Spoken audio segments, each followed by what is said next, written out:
দেখবেন অনেক মেয়েদের জাদু করে না বাবা, বান মারে, মারে না? আমি চ্যালেঞ্জ করছি, কত বড় জাদু করা আছে, কই আমার বান মেরে দেখাও দেখি।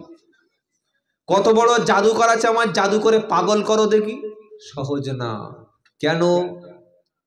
এমন দুটো সূরার নাম আপনাদের শিখিয়ে দেব, আমি আব্দুল্লাহ জুবায়ের বলছি, আপনি খুব ভালো করে কথাটা শুনুন, সবকিছু ভুলে গিয়ে এটাই মনে রাখুন। সূরা ফালাক আর সূরা নাস, যে সূরাটা আমি আপনাদের সামনে সময় নষ্ট করে আপনাদের পড়লাম, এই দুটা সূরার মধ্যে 11টা আয়াত আছে। কটা বললাম বাবা? 11টা। সূরা ফালাক আর সূরা নাস, এই দুটো সূরা যদি কোনো ব্যক্তি, শুনছেন আপনারা, মাগরিবের নামাজ যখন শেষ হয়ে যাবে, সূরা ফালাক আর সূরা নাস, তখন আপনারা এই দুটো সূরা 3 বার করে পড়ে নেবেন। পড়ে হাতে ফুঁ দিয়ে মাথা থেকে পা পর্যন্ত আপনার গোটা শরীরে ভালো করে বুলিয়ে নেবেন। তাহলে কি হবে? মাগরিবের নামাজের পরে সূরা ফালাক আর সূরা নাস যদি কেউ পড়ে নিজের শরীরে ভালো করে বুলিয়ে নেয়, একদম পুরো ফজর পর্যন্ত পৃথিবীর কোনো মানুষ, কোনো জিন, কোনো জাদুকর, জাদু টোনা বান কেউ কিচ্ছু করতে পারবে না। জোরে বলুন সুবহানাল্লাহ। আরেকবার পড়তে হবে। তা কখন? ফজরে। কখন বলুন? ফজরে। ফজরের নামাজ হয়ে গেল, সালাম ফিরানো হয়ে গেল, দোয়া ইস্তেগফার তওবা পড়া হয়ে গেল, দরুদ শরীফ হয়ে গেল, আবার সূরা ফালাক 3 বার, সূরা নাস কবার? 3 বার। এটা পড়ে হাতে ফুঁ দিয়ে গোটা শরীরে ভালো করে ম্যাসেজ করে নেবেন। মাগরিব পর্যন্ত, সন্ধ্যা পর্যন্ত পৃথিবীর যত বড় জাদুকর হোক, যত বড় বানমারা গুণনী তান্ত্রিক সাধু যাই আসুক না কেন, আল্লাহ তাআলা এই সূরা ফালাক আর নাস পড়নেওয়ালা ব্যক্তির মাগরিবের নামাজ পর্যন্ত ফজরে পড়লে তার কোনো রকমের জাদু টোনা বান কোনো রকম কোনো ক্ষতি করতে পারবে না। জোরে বলুন সুবহানাল্লাহ। আমাদের মেয়েদের কিছু অভ্যাস আছে, বাড়িতে কিছু হলে ছুটে বলে, হাতটা একটু দেখো, হাতটা একটু দেখো। যখন হাত দেখালো, বললে তোমার শাশুড়ি বান মেরেছে, জাদু করেছে। তাই নাকি? বললে হ্যাঁ, তোমার চোখে তোরা কালি বলে তুমি বুঝতে পারো নাই? আগের মতো রাত্রে ঘুমায়? বলছে না। মাঝে মাঝে তোমার বাড়িতে কালো বিড়াল আসে? বললে হ্যাঁ নিশ্চয়ই আসে। বললে ওই সর্বনাশটা করেছে। সন্দেহ রোগ যদি একবার আপনার মনে ঢুকে যায়, ও পৃথিবী উল্টে গেলে আপনি ঠিক হবেন না। কি বলছেন? আর এই যত গুণনী আছে, যত ভণ্ড মালগুলো আছে, যারা এইগুলো করে খায়, তারা প্রথম আপনাকে বলবে যে আপনার নিজের লোক করেছে। কি বলছি বুঝতে পারছেন না? প্রথমে আপনাকে বলবে তোমার নিজের লোক তো তোমার ক্ষতিটা করেছে। তখন মনে মনে সন্দেহ হবে যে আমার তাহলে এই শাশুড়ি। আর শাশুড়ির যদি যায় নিজের মেয়ে, নিজের ছেলে সম্পর্কে জানতে, বলবে ও সর্বনাশ, তোমার ছেলে কোথায় বিয়ে দিয়েছো? বলছে ওই উলুবেড়িয়া। উলুবেড়িয়া কোথায়? বলে ওখান থেকে ওই 58 গেটের কাছে। ও সর্বনাশ। তোমার ছেলে যে শ্বশুর বাড়ি গিয়েছিল 2 মাস আগে, তোমার ছেলের শাশুড়ি এমন বান জাদু করেছে, তোমার ছেলে তো শ্বশুর ছাড়া কিচ্ছু চেনেই না। এমন করে বলে দিয়েছে, ছেলের মা তখন মাথায় হাত দিয়ে ঝরঝর করে ঘামছে। চিন্তা করো না চাচি, সব ব্যবস্থা হয়ে যাবে। বললে কি বাবা, একটু শোনো, 3001 টাকা দিতে পারবে? বললে 3 মাসের লক্ষ্মীর ভান্ডারের টাকা উঠলে দিয়ে দেবো। বলে আচ্ছা ঠিক আছে, 3001 টাকা দেবে, আর তোমার ছেলের বিয়ের আগের লুঙ্গিটা আনবে। কায়দা দেখুন, ধান্দাবাজিটা। বিয়ের আগের লুঙ্গি আনবে। আর কি বললে, যদি পারো তোমার ওই ছেলের বউয়ের মাথার চুল, যে ওই চিরুনি দিয়ে যেগুলো পড়ে থাকে না, যেগুলো একটু তুলতুলে, ওই যদি একটু আনতে পারো, ব্যাস এমন মাল করে দেব, ছেলে আর মেয়ে পুরো পাগলুটু হয়ে যাবে। কি হয়ে যাবে বলো? তাই নাকি? বলে হ্যাঁ, কত লোক করে দিয়েছে। এই ভণ্ডামি করে কতদিন সংসার চালাবে মৌলভী সাহেব? কেন মানুষকে সত্যটা বলছো না? আমি কোরআন থেকে বলছি, কথাটা বিশ্বাস করো। আর যদি আপনার সন্দেহ হয়, কাল সকালে ইমাম সাহেবের কাছে জিজ্ঞাসা করে নেবে যে আব্দুল্লাহ জুবাইর চিটিং বাসটা এসেছিল বারাইপুর থেকে, সত্যি বলে গেল না মিথ্যা বলে গেল? আল্লাহর নবীকে সর্বপ্রথম জাদু করা হয়েছিল। কে করেছিল? লাবিদ ইবনে আসিম। কি দ্বারা করেছিল? নবীর দাড়ির চুল নিয়ে চিরুনির মধ্য দিয়ে 11টা গেরো মেরে একটা কুয়ার তলায় পুঁতে দিয়েছিল। অবস্থা কি হয়েছিল? নবী একটা জিনিস বলছে, মনে রাখতে পারছে না, কিছু একটা খাচ্ছে, মনে রাখতে পারছে না, শরীরটা যেন দুর্বল হয়ে যাচ্ছে। আল্লাহর নবী ঘুমিয়ে আছেন, ঘুম থেকে উঠে আল্লাহর নবী একটু হাসলেন। জোরে বলুন সুবহানাল্লাহ। কোরআনটা খোলো, পেয়ে যাবে। আম্মা জান আয়েশা সিদ্দিকা রাদিয়াল্লাহু তাআলা আনহা নবীকে জিজ্ঞাসা করলেন, নবী ঘুম থেকে উঠে আপনি হাসলেন কেন? আমার নবীজি সাল্লাল্লাহু আলাইহি সাল্লাম বললেন, আয়েশা, আমার যে শরীর অসুস্থ ছিল, কেন আমি অসুস্থ হয়েছি কারণ জানতে পারলাম। আল্লাহ তাআলা আমাকে স্বপ্নের মাধ্যমে আমার রোগের কারণটা বলে দিয়েছে। জোরে বলুন সুবহানাল্লাহ। অনেকে বলবেন স্বপ্নে কি রোগের কারণ বলে? রোগের কারণ তো রিপোর্টে ধরা পড়ে। আল্লাহর নবীর স্বপ্নটা হলো ওহী, কারণ আল্লাহর নবীরা যে স্বপ্নটা দেখে ওটা আল্লাহর পক্ষ থেকে সত্য স্বপ্ন। জোরে হবে না? নবী ঘুম থেকে উঠে বলে, আয়েশা, আজ থেকে 6 মাস আগে আমার চিরুনি, যেটা মাথা এবং দাড়িগুলো যেগুলো আঁচড়িয়ে পরিষ্কার করে থাকি, ওই দাড়ির একটা চুল নিয়ে 11টা গেরো মেরে আর খেজুরের ডালের মধ্য দিয়ে দূরে একটা কূপের মধ্যে পুঁতে রেখেছিল, কুয়ার মধ্যে। জিব্রাইল আমাকে জানিয়ে দিয়ে গেল, আমি নবী তাই অসুস্থ ছিলাম। জিব্রাইল আমাকে সূরা ফালাক এবং সূরা নাস কটা আয়াত বলেছি?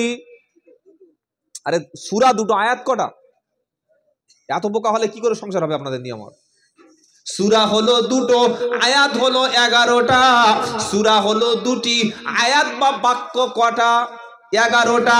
জিব্রাইল এসে নবীকে বললেন, নবী আপনার চুলের দাড়ির চুলের মধ্যে গেরো দিয়েছে 11টা, আর সূরা ফালাক আর নাস মিলে এই দুটো সূরার মধ্যে আয়াত রয়েছে 11টা। আপনি কুয়ার কাছে চলে যান। আল্লাহর নবী চলে গেল। যাওয়ার পরে কুয়ার মধ্য থেকে খেজুরের ডালের মধ্যে বিশ্ব নবীর সেই দাড়ি মোবারকটা লুকিয়ে রাখা ছিল। নবীজি তুললেন, তুলে দেখলেন গেরো মারা রয়েছে 11টা। নবী পড়লেন কুল আউযু বিরাব্বিল ফালাক, একটা গেরো খোলা হলো, মিন শাররি মা খলাক আরেকটা, ওয়া মিন শাররি গাসিকিন ইযা ওয়াকাব। এইভাবে সূরা ফালাক আর নাস দুটো সূরা পড়া হলো, 11টি আয়াত পড়া হলো, 11টি গেরো খুলে দেওয়া হলো। নবীজি বললেন, সূরা ফালাক এবং নাস যখন আমার উপরে নাজিল হলো, আমি নবী সেখান থেকে পরিপূর্ণ সুস্থ ফিল করলাম।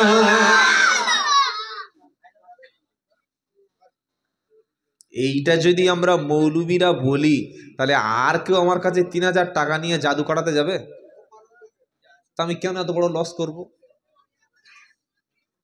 আমার এলাকায়, আমার বাড়ি থেকে ওই 15-20 কিলোমিটার দূরে, তখন আমি মাদ্রাসায় পড়ি ওই ওখানে।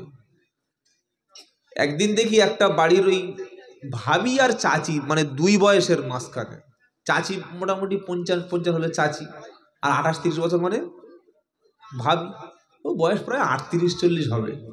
সকালবেলা দেখি কালো কুকুর দাপড়াচ্ছে। ও ভাবি, ও চাচি, কি হলো? কালো কুকুর দাপড়াচ্ছে কেন? বললে, খবরদার চুপ করো, তোমার দাদার সঙ্গে বলো না। কি হয়েছে বলো? বললে, আমার স্বামীকে আমি বশ করছি। কি করে?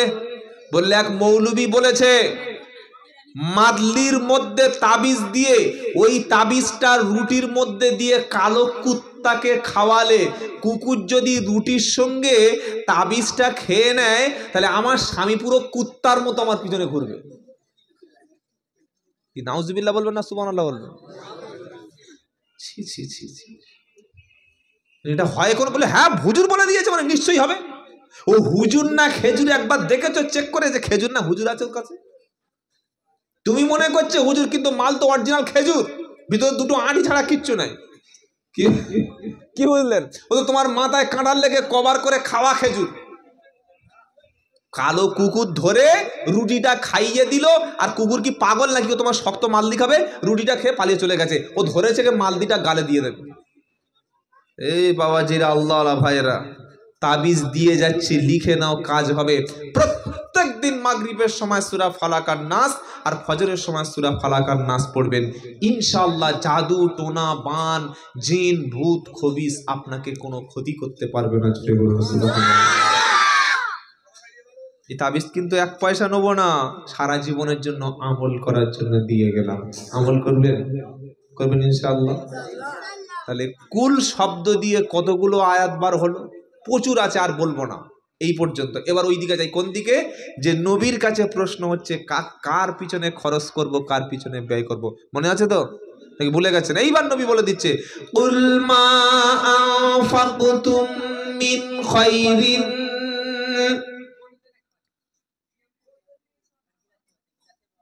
ফালিল ওয়ালিদাইনি ওয়াল আকরাবিন ওয়াল ইয়াতামা ওয়াল মাসাকিন ওয়াবনিস সাবিল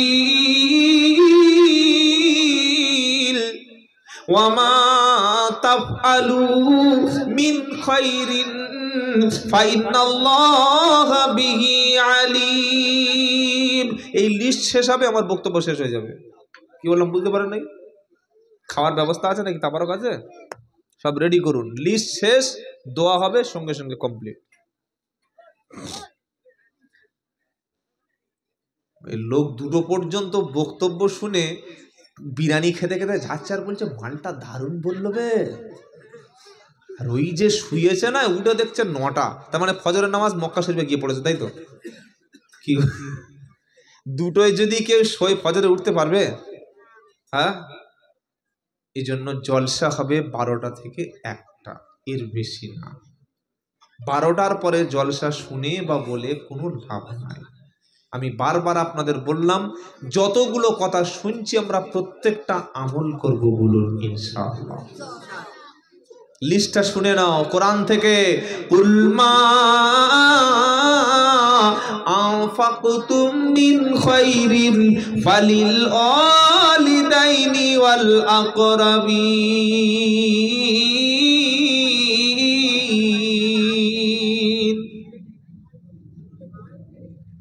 নবী তুমি বিশ্ববাসীর কাছে বলো, কি বলো?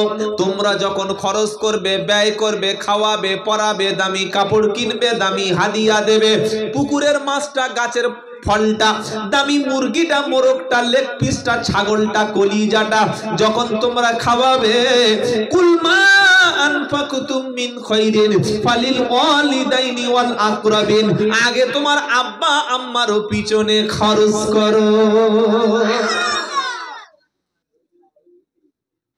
কেউ বলেছে কোনোদিনই কথাটা? মনে হচ্ছে না কেউ বলেছে।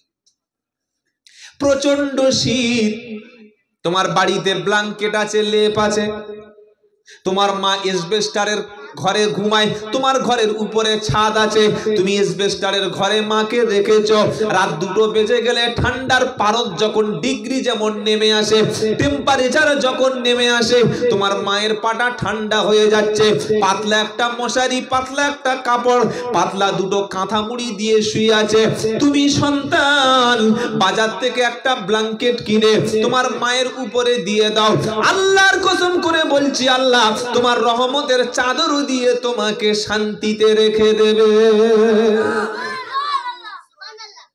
বাচ্চা বুঝতে পারছে, বাচ্চার বাপ সুবহানাল্লাহ বুঝতে পারছে না। কি সর্বনেশ লোক, একবার ভাবো। কি বুঝলেন? দুপুর বেলা তোমার মা ঠান্ডা পানি গোসল করতে পারে না, তোমার বাড়িতে এখন রয়েছে গিজার, কি আছে বলো, খালি একটা সুইচ মেরে দেবে, 3 মিনিটে চো চো, ব্যাস পানি গরম হয়ে গেল, ওর সঙ্গে পানি মিশিয়ে গোসল হয়ে গেল। তুমি গিজারের পানি না দিতে পারো, একটু পানি গরম করে তোমার আম্মা জান গোসল করবে। তোমার বাচ্চা বয়সে গোসল করিয়েছিল কে? শাশুড়ি।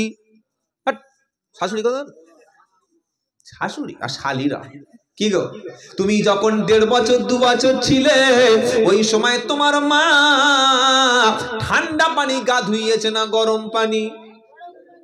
ওটা রোদের উপরে গরম করেছে, ওর মধ্যে একটু হালকা ঘাস, কয়েকটা ঘাস দিয়েছে।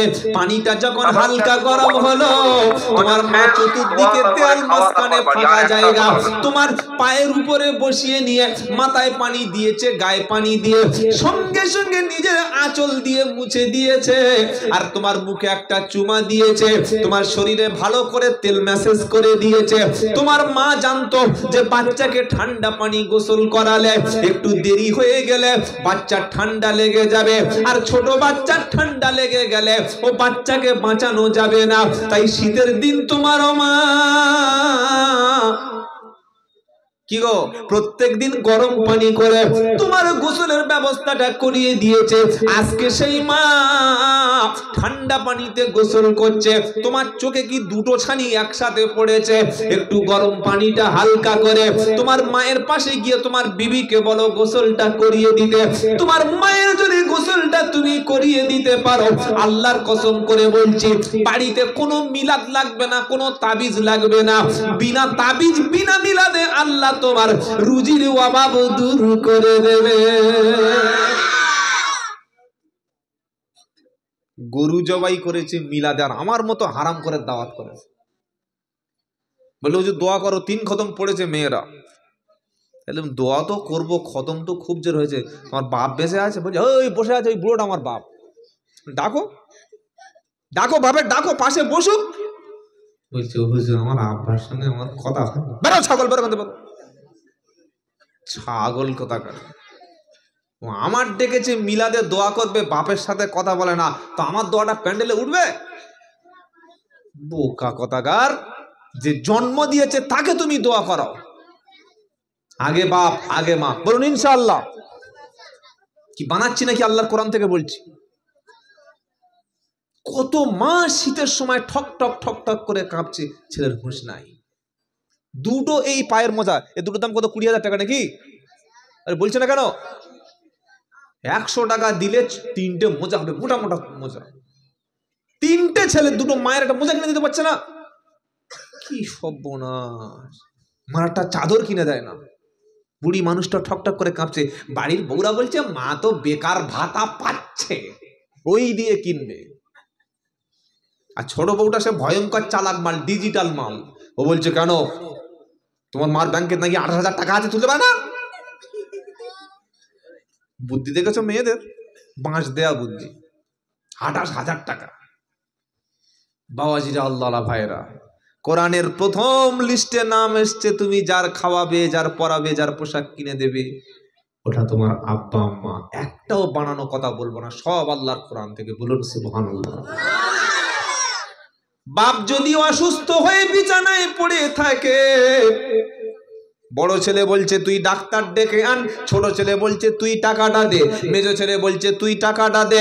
ঠেলাঠেলি করছে, এ ঠেলে ওর দিকে দিচ্ছে, ও ঠেলে এর দিকে দিচ্ছে। ফুটবল খেলা হয়, 5 লাখ ফুটবল নাইট খেলা হয় না?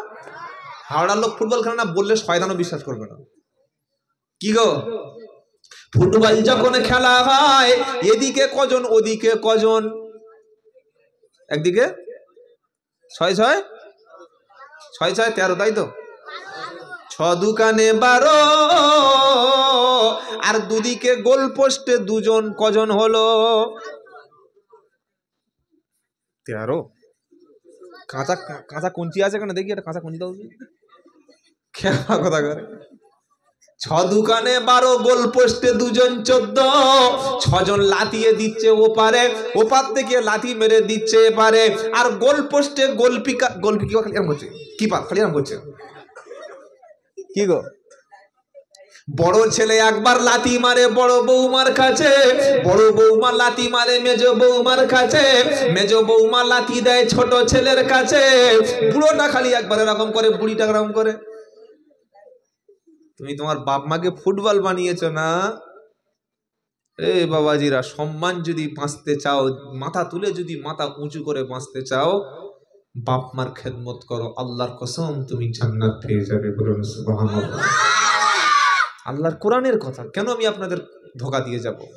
নবী বললেন মিশকাতুল মাসাবির হাদিস, কেউ যদি আব্বা আম্মাকে খুশি করে রাতটা শেষ করতে পারে, আব্বা আম্মাকে খুশি করা অবস্থায় রাতটা অতিবাহিত করবে, জান্নাতের সবগুলো দরজা খোলা থাকবে। মার বাপের চাইতে বড় পীর পৃথিবীতে আপনার জন্য কেউ নাই। সকলে বলুন বাপ মার সঙ্গে ভালো আচরণ করবো ইনশাআল্লাহ। ইনশাআল্লাহ অবশ্যই আলেম ওলামা হাক্কানি পীর ওলি তাদের সোহবতে যাবেন, তাদেরকে ভালোবাসবেন, হাদিয়া দেবেন, কিন্তু বাপ মাকে বাদ দিয়ে না। কি বললাম বুঝতে পারলেন না? আলেম ওলামা ওলি পীর যারা যারা হাক্কানি মানুষ, তাদের ভালোবাসলে নেকি আছে না নাই? খাওয়ালে নেকি আছে, কিন্তু বাপ মাকে বাদ দিয়ে নয়। লিস্টের দ্বিতীয় নাম এসছে ওয়াল আকরাবিন,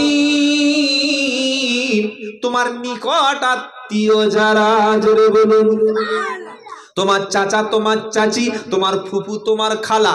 বাপ মরে গেলে তখন বাপের ভাই চাচা, মা মারা গেলে মায়ের বোন খালা। আল্লাহর নবী সাল্লাল্লাহু আলাইহি সাল্লাম বৃদ্ধ বয়সে যখন নবী আম্মা জান আয়েশা সিদ্দিকাকে একদিন বলছে, আয়েশা সিদ্দিকা আমার নবীকে বলছেন, আমার নবী বলছে আমার সবচাইতে ভালোবাসার স্ত্রী ছিল খাদিজা রাদিয়াল্লাহু তাআলা আনহা। আয়েশা সিদ্দিকা একটু ঈর্ষা হলো, রেগে গেল, গিয়ে বললেন আল্লাহর নবী আপনি 25 বছরের যুবক 40 বছরের বৃদ্ধাকে বিয়ে করে 52 বছর তার সঙ্গে সংসার করেছেন, আর আমি আয়েশা একেবারে যুবতী, আপনি খাদিজার চাইতে কি বেশি সুন্দরী আমাকে পান নাই?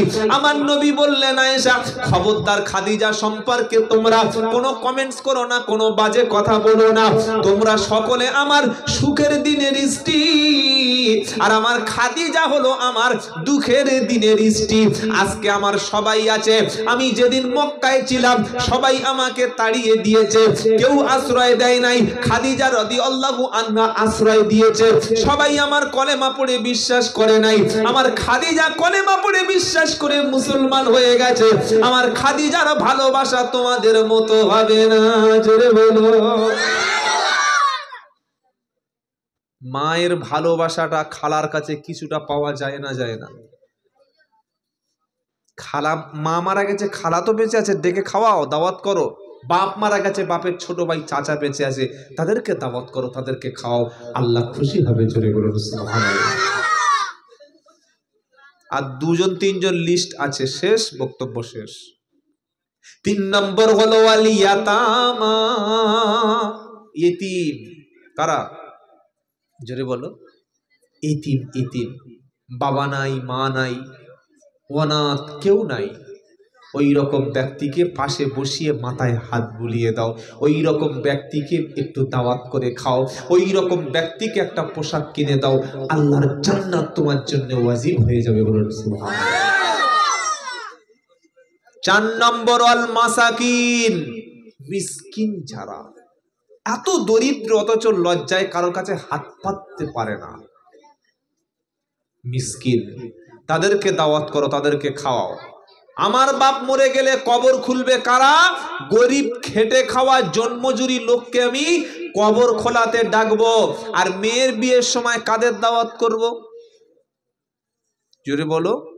যারা ভিআইপি ক্যাটাগরি, ডাক্তার, মাস্টার, ইঞ্জিনিয়ার, পকেটমার, রাস্তার কন্ট্রাক্টর, তাই তো নাকি? বড় বড় নেতা বিয়ের সময়, কারণ বড় বড় গিফট আনবে, কি গো, ডিনার সেট আনবে, দামি দামি এরকম বিশাল বড় বড় গিফট আনবে, হাতে তুলে দেবে, আর গরিব মানুষ গিফট দিতে পারবে? তাই গরিবের দাওয়াত হবে না। এদেরকে কখন ডাকবো? রাত 3টের সময় বাপ মরে গেছে, ও কাকা হ্যালো কি করছো? বললে বাবা ঘুমাচ্ছিল। বলে তাড়াতাড়ি চলে এসো। বলে তাড়াতাড়ি এসো, বলে ফোন কেটে দেবে। বলে যাই, গিয়ে দেখছে বাপ মরে পুরো কাঠ হয়ে গেছে। বলছে চাচা গোসল দিতে পারো? বললে হ্যাঁ পারি। তো বলছে দাও বাপের গোসলটা দিয়ে দাও। বুড়ো মানুষ ঠান্ডার সময় পানি গরম করে কেঁপে কেঁপে গোসলটা দিয়ে দিল। কি দেয় না? দেয় না। চাচা কবর খুলতে পারো? হ্যাঁ বাবা, জীবনে অন্তত 20টা কবর খুলেছি। তো বললে আমার বাপের কটের খোলো না। তো দেখছি বুড়ো মানুষ মরে গেছে, আর না বলবো মুখের উপরে। ভোর 5টা ফজরের নামাজ পড়ে কবর ডাঙায় গিয়ে দেখে বড় বড় ঘাস আর যা জোঁক, আর কোদাল মারছে, কোদাল 6 ফুট লাফ দিয়ে উঠছে, এইরকম মোটা মোটা শেকড়। এই কবরটা বিকাল 4টে পর্যন্ত বুড়ো মানুষ ঘেমে গেছে, কবরটা খুলে দিয়েছে, গোসল দিয়ে দাফন করে দিয়েছে। আপনার বাড়িতে বিয়ের সময়, আপনার বাড়ি অনুষ্ঠান সময় এই বৃদ্ধ মানুষটার খবর নেওয়া হয়েছে? হ্যাঁ বা না বলুন? ভালো ড্রেস নাই, ওর স্ট্যাটাস নাই, ও আমার মেয়ের বিয়েতে আসলে আর আমার সম্মান থাকবে না, তাই ওর দাওয়াত নাই। তুমি মানুষ, মুসলমান দূরের কথা, মানুষ কিনা নিজেকে রাত্রিবেলা প্রশ্ন করো। তাই কোরআন শুনিয়ে দিয়েছে অল মাসাকিন। মিসকিন মানে যে ভিক্ষা করছে ওটা মিসকিন না। মিসকিন হলো সেই ব্যক্তি যার টাকার দরকার, খাবারের দরকার, পয়সার দরকার, চিকিৎসার দরকার, কিছু নাই, অথচ লজ্জায় কোনো মানুষের কাছে চাইতে পারছে না। ওর নাম কি? ওর নাম কি? মিসকিন। তাকে দেখে দেখে দাও, দেখে দেখে খাওয়াও। কে খুশি হবে? আল্লাহ। লিস্ট শুনিয়ে দিয়েছি তো? লিস্ট শুনে নিয়েছেন তো? বাপ, মা, নিকট আত্মীয়, কাছাকাছি যারা বাস করে, 2 নম্বর ইতিম যারা, 4 নম্বর মিসকিন যারা, 5 নম্বর ওয়াবনিস সাবিল, আল্লাহ রাস্তায় যারা মুসাফির।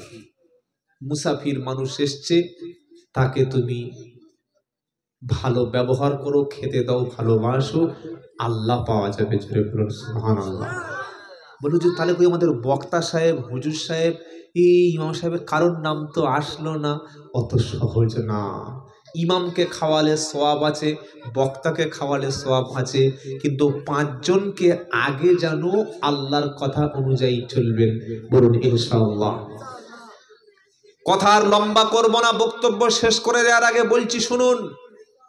আপনারা প্রত্যেকে একটু শুনেছেন নিশ্চয়ই, আমাদের দেশের পার্লামেন্টে, ভারতবর্ষের জমিনে যত মসজিদ, যত মাদ্রাসা, যত ঈদগাহ, যত কবরস্থান আছে, সবগুলোকে কেন্দ্রীয় সরকার নিজে দখল করে সেইগুলো ইচ্ছা মতো তারা ব্যবহার করবে। ওয়াকাফ বিল বলে একটা বিল, এটা কি আপনাদের কানে আওয়াজ আমার আগে কেউ বলেছে? শোনেন নাই? আপনার ঘর আছে, ঘর থাকবে, কিন্তু মসজিদ থাকবে না, মাদ্রাসা থাকবে না, কবরস্থান থাকবে না। আপনি মরে পড়ে থাকবেন। আপনার ডিস্ট্রিক্ট ম্যাজিস্ট্রেট, ডিএম যদি আপনার অনুমতি দেয় তবে লাশটা দাফন হবে, আর ডিএম অনুমতি না দিলে লাশ দাফনের সুযোগ। তার নাম ওয়াকাফ বিল। ঈদের নামাজ হবে কিনা ওটা ইমাম আর মসজিদ কমিটি বলতে পারবে না, ওটা ডিএম বলে দিলে তবে ঈদের নামাজ হবে। এই বিল যদি পাশ হয়ে যায়, আপনার অবস্থা রোহিঙ্গার মতো, আপনার অবস্থা ফিলিস্তিনের মুসলমানদের মতো, কুকুর, ছাগল, গরুর মতো অবস্থা আপনাকে বানাবে। 4 পয়সা দাম আপনার দেবে না। কি অবস্থা বুঝতে পারছেন? মসজিদে জুমার দিন গিয়ে দেখবেন তালা মারা। ডিস্ট্রিক্ট ম্যাজিস্ট্রেট, ডিএম অর্ডার দেবে যে আজকে জুমার নামাজ বন্ধ। বন্ধ তো বন্ধ, জুমার নামাজ নাই। ঈমান থাকবে? জুমার নামাজ না পড়লে আপনার ঈমান রক্ষা করতে পারবেন? কবরস্থানে গিয়ে তালা মারা, বলে দিল এ কবরস্থান 1 বছর বন্ধ, খোলা যাবে না, কিচ্ছু করতে পারবেন না। মাদ্রাসায় তালা মারা, আমি আসামে গেছি, এবছর সামনের সপ্তাহে যাব, অসংখ্য মাদ্রাসা বুলডোজার দিয়ে ভেঙে দেওয়া হয়েছে। আজকের সেজন্য আপনাদের বারবার বলি, প্রত্যেকটা মুসলমানকে আমি আব্দুল্লাহ জুবায়ের পায়ে দুটো ধরে বলছি, ভাই আর ছোট ছোট বিষয় নিয়ে মারামারি করো না। এখনো মুসলমান মারামারি করে কি নিয়ে জানেন? হাত এখানে বাঁধবো না এখানে বাঁধবো, মারামারি আসে না নাই? আরে বলছেন না কেন?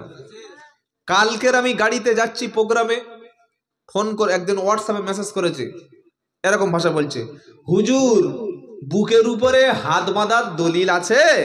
মেসেজ করেছে হোয়াটসঅ্যাপে, ভয়েস মেসেজ। দেখি কি বলে, আর আমি উত্তরটা দিলাম। আমি বলবো শুনুন ভাই, হাত বুকের উপরে বাঁধবেন না হাত নাভির নিচে বাঁধবেন, সে দলিলটা পাওয়ার আগে আপনি আপনার হাতটা থাকবে কিনা সেই দলিলটা খুঁজুন। হাত থাকলে তবে তো বাঁধবেন। কি বুঝতে পারছেন না কি বললাম? ফিলিস্তিনের মুসলমানদের হাত নাই, পা নাই, মাথা নাই। 40 লক্ষ মানুষের মধ্যে প্রায় মিনিমাম 2 থেকে 2.5 লক্ষ মানুষদেরকে শহীদ করে দেওয়া হয়েছে। সেখানে একটা কাফন কেনার জন্য লাইন পড়ে যাচ্ছে, মানুষ কাফন পাচ্ছে না। আর আমরা এখনো ঝগড়া করছি কি নিয়ে? হাত এখানে বাঁধবো না এখানে বাঁধবো। বললাম ভাই তোর হাত থাকলে তবে তুই বাঁধবি। বিজেপি, আরএসএস বা আরো বিশ্বের যে সমস্ত যারা মুসলমান এবং ইসলামকে ধ্বংস করতে চায়, যারা পশ্চিম বাংলায় দাঙ্গা করতে চায়, তারা ঠিক করে নিয়েছে মসজিদ, মাদ্রাসা, কবরস্থান আর ঈদগাহ, এই চারটে দখল করে নেব। চারটে দখল করলে তোমার আর আল্লাহর নাম মুখে আনার কোনো জায়গায় তুমি থাকবে না, তোমার হাত কোমরে থাকবে না, হাত পিছনে থাকবে। তুমি আবার বোঝো কি বললাম, বুঝতে পারলেন না? কিছু কিছু জায়গায় গেলে বলে হুজুর আমিন জোরে হবে না, আমিন আসতে হবে, দলিল দাও। আমি বললাম তোর আমিন বলতে দিলে তবে তুই বলবি, তোর মসজিদে আমিন বলার সুযোগ দেবে না রে গাধা। কিছু কিছু জায়গায় গেলে বলে হুজুর কিয়াম করা যাবে কিনা বলো। আমি বললাম কিয়াম মানে হলো দাঁড়ানো, তো দাঁড়াতে দিলে তবে তুই তো ইয়া নবী বলবি, তোর তো কোমর থেকে কেটে ফেলে দেবে। কি কথা বুঝতে পারছেন না কি বললাম? পৃথিবীর জমিনে টার্গেট হচ্ছে আজকের আলেম ওলামারা, টার্গেট মুসলমানেরা, টার্গেট হচ্ছে ঈমানওয়ালারা।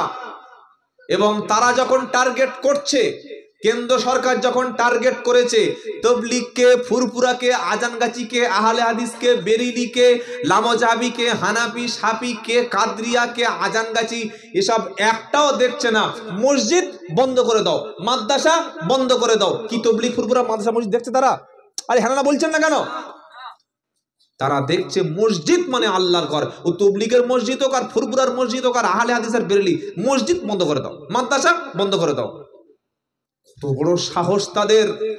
খাজা মঈনুদ্দিন চিশতি রহমতুল্লাহ আলাইহ আল্লাহর ওলি মানুষ, হাক্কানি পীর ছিলেন, যার দাওয়াত এবং মেহনতের ফলে তামাম ভারতবর্ষের মানুষ ইসলাম পেয়েছে। জোরে বলুন সুবহানাল্লাহ। এটা অস্বীকার করার কোনো জায়গা নাই। সেই খাজা মঈনুদ্দিন চিশতি রহমতুল্লাহ আলাইহির কবরের তলায় নাকি শিবের লিঙ্গ আছে। লিঙ্গ আর কোথাও পাওয়া যাচ্ছে না, মাজারের তলায় লিঙ্গ, মানে এত বড় লিঙ্গ হয়ে গেছে। কি বুঝলেন? এটা পেপারে দিয়েছে না দেয় নাই? হ্যাঁ, তারা সার্ভে করবে, তারা খাজা হুজুরের মাজারটা ভাঙবে। ওটা খাজা হুজুরের মাজারটা ভেঙে দেখবে টেস্ট করে। মেয়েরা যখন ভাত ওই ফ্যানগুলো ঝরাবার আগে সব ভাতগুলো টিপে দেখে না, একটা দুটো দেখে। আরে বলছেন না কেন? শেষ কথা বলছি, শুনে রাখুন। ওরা একটা ভাত প্রথমে টিপে দেখছে, যদি এটা নরম হয় তাহলে ব্যাস তোমার শেষ। তারা বাবরি ভেঙে দেখে নিয়েছে 1992 সালে যে ভারতবর্ষের মুসলমান মানে নপুংসক, এরা কাপুরুষ। এদের মধ্যে হাজারো দল আছে, একটা জলসায় বিভিন্ন দল, একই গ্রামে বিভিন্ন দল, দল করতে করতে শেষ। এ হুজুর আসলে ও হুজুর জলসায় যাবে না, ও হুজুর ওয়াজ করলে ও হুজুর যাবে না, ও হুজুর এই মসজিদে আসলে ও মসজিদে যাবে না, এটা তবলিগের মসজিদ, এটা ফুরফুরার মসজিদ, তাহলে মুসলমানের মসজিদ কোনটা? তারা দেখে নিয়েছে। তাই বাবরি মসজিদ ভেঙে তারা বুঝে নিয়েছে যে আমরা সব মসজিদ যদি ভাই, এই মেরুদণ্ডহীন ভারতবর্ষের মুসলমান এরা কোনো প্রতিবাদ করবে না, বুঝে তারা নিয়েছে জ্ঞানবাপী ভাঙবে, তাজমহল তারা ভাঙবে, অবিলম্বে খাজা মঈনুদ্দিন চিশতির মাজার বলতে কিচ্ছুই থাকবে না। আর খাজা হুজুরের কবর ভেঙে দেওয়া মানে আপনার বাপের কবরস্থান জেসিবি দিয়ে সমান করে বালি ফেলে দিয়ে ফুটবল খেলার মাঠ বানাবে। আমি মরে গেলে কথাটা মিলিয়ে দেখে নেবেন। হুজুর আপনি কি ভবিষ্যৎ জানেন? ভবিষ্যৎ জানি না। আলেম ওলামারা যেটা বুঝতে পারে সেটা আপনারা সবাই বুঝতে পারেন না। যারা জ্ঞানী মানুষ তাদের জ্ঞান দিয়ে তারা জ্ঞানের চোখ দিয়ে দেখে। সেজন্য সাবধান হন, ছোট্ট ছোট্ট বিষয় নিয়ে মারামারি করবেন না। তবলিগ, ফুরফুরা, কাদরিয়া এইসব ভুলে যান।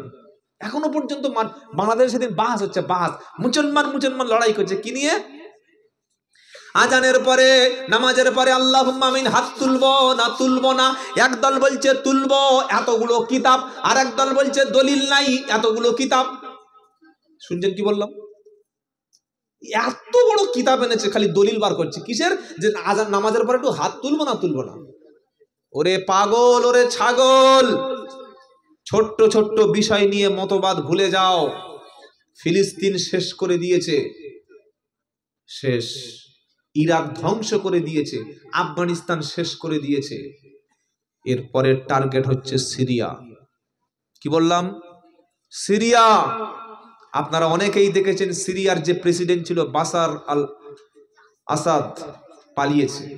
প্রথম পালালো আফগানিস্তান, তারপরে পালালো শ্রীলঙ্কা, তারপরে পালালো হাসিনা, তারপরে পালালো সিরিয়ার বাশার। কি গো, 53 বছর তার বাবা এবং সে ছিল স্বৈরাচারী শাসক। এই সিরিয়ার মাঠ হবে কিয়ামতের মাঠ, জোরে বলুন সুবহানাল্লাহ। আজকের একটা মসজিদে আজান হয়েছে 9 বছর, যেখানে মুসলমানরা স্বাধীনভাবে যেতে পারে নাই। ওই মসজিদটা হচ্ছে কোন মসজিদ? যেটা দামেস্কের মসজিদ, উমাইয়া মসজিদ। ওই মসজিদের সাদা মিনার, আর কিয়ামতের আগে হযরতে ঈসা আলাইহিস সালাম ওই মিনারের কাছে এসে আসরের নামাজের আগে বলবে, সিঁড়ি দাও, নিচে নামবো। তিনি আসরের নামাজে ইমামতি করবেন। তার কাজ হলো পৃথিবী থেকে সবচাইতে বড় ইমানদারের জন্য ফিতনা, দাজ্জালকে হত্যা করা। আর আল্লাহর নবী সাল্লাল্লাহু আলাইহি ওয়াসাল্লাম বলেছেন, এই মসজিদে ঈসা আলাইহিস সালাম নামবে। যখন সিরিয়ার মধ্যে যুদ্ধ মীমাংসা হয়ে বিরোধীরা যখন তারা স্বাধীনভাবে পতাকা ওড়াবে, খুব তাড়াতাড়ি ইমাম মাহদী এবং ঈসা আলাইহিস সালাম আসবে, জোরে বলুন সুবহানাল্লাহ। ইয়েমেন দেশের মধ্যে একটা আগুন বার হবে, সেই আগুনটা গোটা পৃথিবীর সমস্ত মানুষদেরকে তাড়িয়ে নিয়ে সিরিয়ায় চলে যাবে। আর সিরিয়ার মাঠটা হবে কিয়ামতের মাঠ, হাসরের মাঠ, জোরে বলুন সুবহানাল্লাহ। সব